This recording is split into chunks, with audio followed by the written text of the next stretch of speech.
Hello, hello. So, I know I shaved my face and I look weird. Probably the first time I shaved my face in 2 years, and yep, I decided my face looks weird.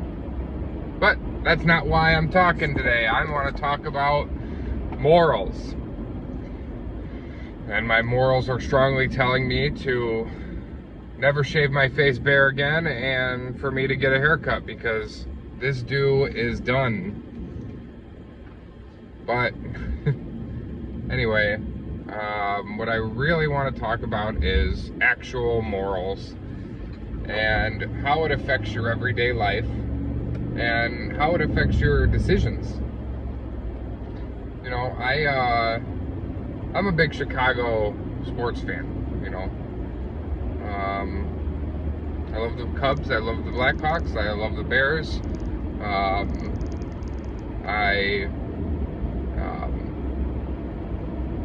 I do have some fanhood over for the New England Patriots because I grew up in the Tom Brady era, and you can judge me all you want for that, and that's okay. But overall, I am a Chicago sports fan.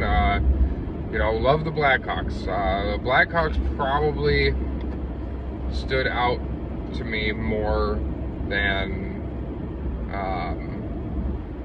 you know, than any of the other teams, you know. But I was invited to a game yesterday, free ticket, you know, to go watch the Blackhawks. Ooh, excuse me. I'm good. But anyway, free ticket to go watch the Blackhawks play. And at first, you know, my friends said, "Oh yeah, here, I got a free ticket. I want to take you." And I said, "Okay." You know, and then I started, and I said, "Absolutely." I said, I'm happy to go. Yes, hell yeah, I'll go with you." And then the next day, they text me, and it was my buddy's girlfriend that texted me, and she says, "Hey, make sure you bring your vaccine card." And at first, I thought, "Okay, yeah, I got my vaccine card. I'll bring it." And then I thought, what? And I thought, you know, that kind of makes me not want to go. It's no physical problem for me to present a card and here you go, I'm vaccinated. But then you got to wear, you know, I go on the United Citizens website and you got to wear a mask the whole time, and, you know, and talking to people who've been to a couple Blackhawks games, they say, yeah, they have security that watches you, and if they see you without it, they'll tell you, and they'll only tell you a couple times before they, you know, they kick you out of the arena. And, you know, to me, it's just such a big Chicago political strong arm that it made me not want to go. You know, and it's not that big of a deal to wear a mask. You know, it's not that big of a deal to show a vaccine card physically. You know, it is not difficult to show the card. It's physically not difficult to wear a mask. You know, I don't like it. I don't like breathing my own air for, you know, for an hour and a half. You know, so I decided, you know, I said, you know, thank you, but no thank you. I'm gonna stay home with my family. I'll be a lot happier at home with my family, not breathing my own air and not going against my morals. You know, I just think the healthcare privacy has gone out the window, and Chicago politics, you know, Miss Mayor Triple Threat in Chicago is just absolutely, you know, strong-arming people, you know.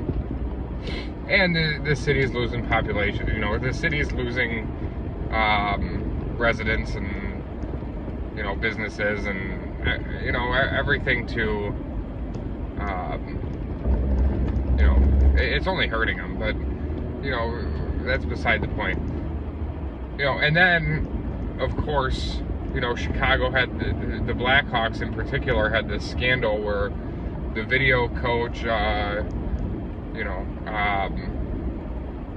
the video coach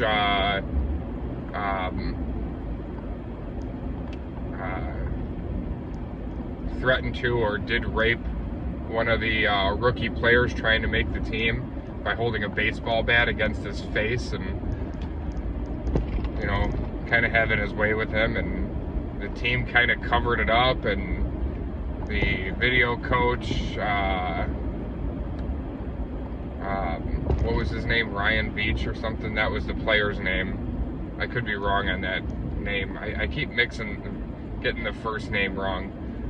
But anyway, you know, so that kind of has a moral, I kind of have a moral issue with supporting that too.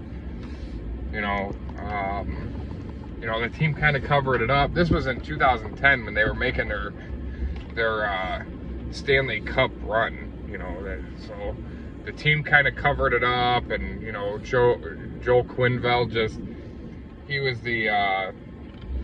the head coach of another team. I think it was a Florida team. Anyway, you know, he was coaching another team, and he just stepped down recently because all of this stuff is, you know, surfacing. And you know, how can I support a team that acts in that regard? And how can I support, you know, go to and support a city that strong arms its citizens like that?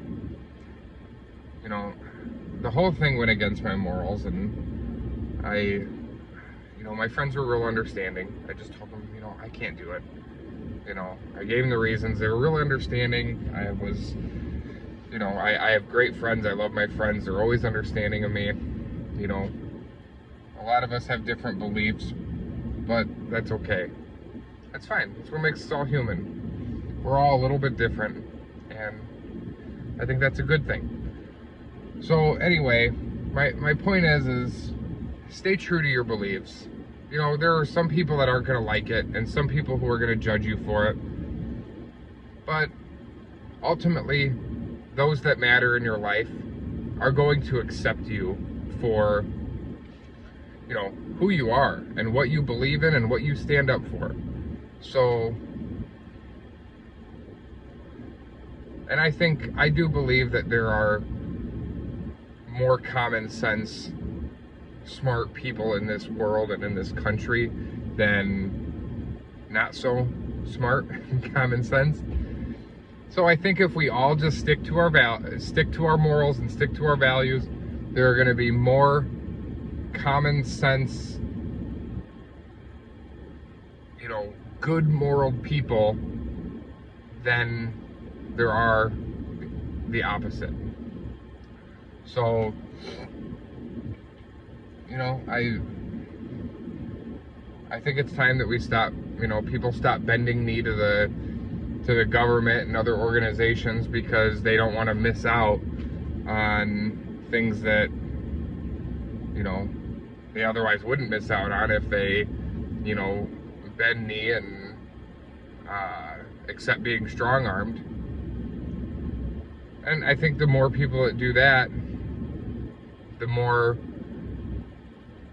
you know, the more the government and other organizations and people are going to realize that we can't just do what we want and expect these people to support us.